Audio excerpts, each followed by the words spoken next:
বিশ্বকাপ চলাকালীন যুক্তরাষ্ট্র ভ্রমণে সতর্কতা জারি করেছে অ্যামনেস্টি ইন্টারন্যাশনাল সহ বেশ কয়েকটি মানবাধিকার সংগঠন। বর্ণবাদী আচরণ সহ ব্যক্তিগত হস্তক্ষেপের আশঙ্কায় দর্শকদের সতর্কতা অবলম্বনের কথা বলছে তারা।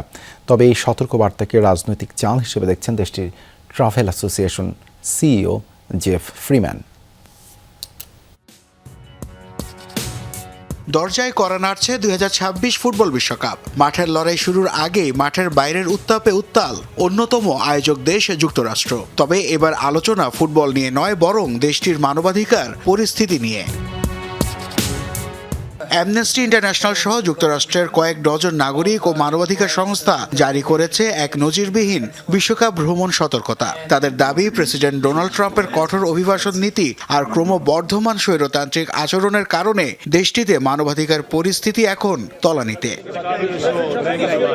বর্ণবাদী আচরণ সহ ব্যক্তিগত হস্তক্ষেপের আশঙ্কায় যুক্তরাষ্ট্র ভ্রমণকারীদের সতর্ক করেছে অ্যামনেস্টি ইন্টারন্যাশনাল সহ অন্যান্য সংস্থাগুলো। অবনতিশীল পরিস্থিতির জেরে ফিফা ও মার্কিন সরকারের উদাসীনতার কারণে দর্শকদের সতর্কতা অবলম্বনের কথা বলছে তারা। তবে এই সতর্ক বার্তাকে স্রেফ রাজনৈতিক চাল হিসেবে দেখছে যুক্তরাষ্ট্র। তাদের দাবি, রাজনৈতিক স্বার্থ হাসিলের জন্য পর্যটন খাতের ওপর আঘাত হানছে মানবাধিকার সংস্থাগুলো। মার্কিন ট্রাভেল অ্যাসোসিয়েশনের সিইও জেফ ফ্রিম্যান জানান, যুক্তরাষ্ট্রের প্রবেশ নীতি নিয়ে কিছু যৌক্তিক উদ্বেগ থাকলেও সেগুলোকে অতিরঞ্জিত করা হচ্ছে। এক বিবৃতিতে তিনি জানান, গত বছর 6,70,00,000 আন্তর্জাতিক পর্যটক দেশটিতে ভ্রমণ করেছেন।